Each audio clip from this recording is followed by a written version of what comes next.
ఎక్కడ చెప్పలేదు, ఇంటికి పోయి ఇవ్వద్దని ఎక్కడ చెప్పలేదు. మీకు ఏం చెప్పారు? వీళ్ళు ఎలక్షన్ డ్యూటీలో ఉండడానికి వీల్లేదని చెప్పారు. వాళ్ళ డివైసెస్ కూడా వాడడానికి వీల్లేదు, అవి డిపాజిట్ చేయమన్నారు. అలాంటిది మీరు వాళ్ళని మొట్టమొదటి నుంచి కూడా మీ ఎన్నికల కోసం ఉపయోగించాలని దుష్ట పన్నాగం అన్నారు.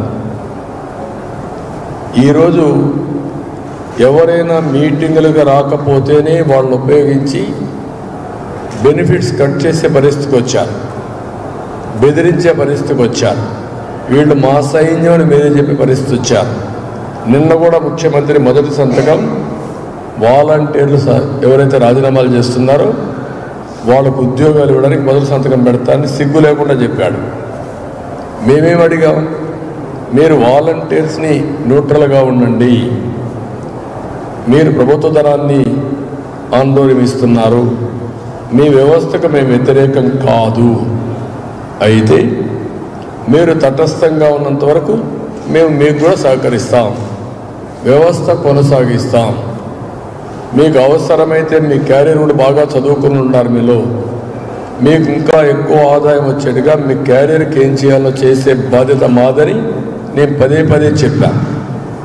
పదే పదే చెప్పిన తర్వాత వాళ్ళని రాజీనామా చేయమని ఒత్తిడి చేయడం ఎక్కడ న్యాయం? ఇది రేపు రాజీనామా చేస్తే వాళ్ళ ఉద్యోగాలు ఎక్కడి నుంచి వస్తే ఈ గవర్నమెంట్ రాదు, 100% పోయింది.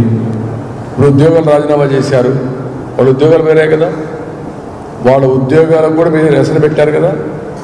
అంటే మీ స్వార్థం కోసం ఇంత నిస్సిగ్గుగా యథేచ్ఛగా ఇష్టానుసారం ఇంత దుర్మార్గాలు చేయడం ఏంటి? రెండోది, వాళ్ళ మీద తప్పుడు పనులు చేపిస్తున్నారు, రాజీనామాలు చేపించి, లేకుంటే ఉద్యోగాల్లో పెట్టి తప్పుడు పనులు చేపిస్తున్నారు. వీళ్ళందరిపైన కేసులు పెడతారు. కేసులు పెడితే వాళ్ళకి ఎక్కడ గవర్నమెంట్లో ఉద్యోగాలు వస్తాయా రేపు? ప్రైవేట్లో ఉద్యోగాలు వస్తాయా రేపు?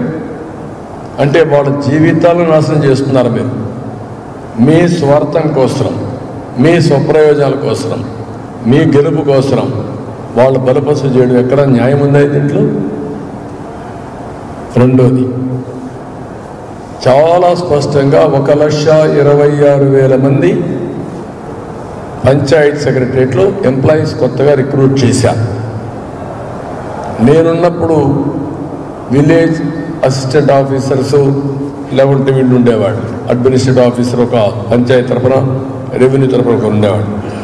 వాళ్ళ ద్వారానే సమర్థవంతంగా పెన్షన్లు డిస్ట్రిబ్యూట్ చేశాం. ఈరోజు 2 లక్షల మందిని వాలంటీర్స్ని పెట్టి 1,25,000 మందిని విలేజ్ సెక్రటరీ పెడితే ఆ 1,26,000 మంది ఒక్కొక్కరు 45 నుంచి 50 పెన్షన్లు ఇవ్వగలిగితే ఎన్ని రోజులు పడుతుందండి? ఇది ఆ ఊర్లో ఉండేవాడు 50 మందికి ఇవ్వడానికి ఎన్ని రోజులు పడుతుంది? సంవత్సరం పడుతుందా? మార్నింగ్ అండ్ ఈవినింగ్ అయిపోదు.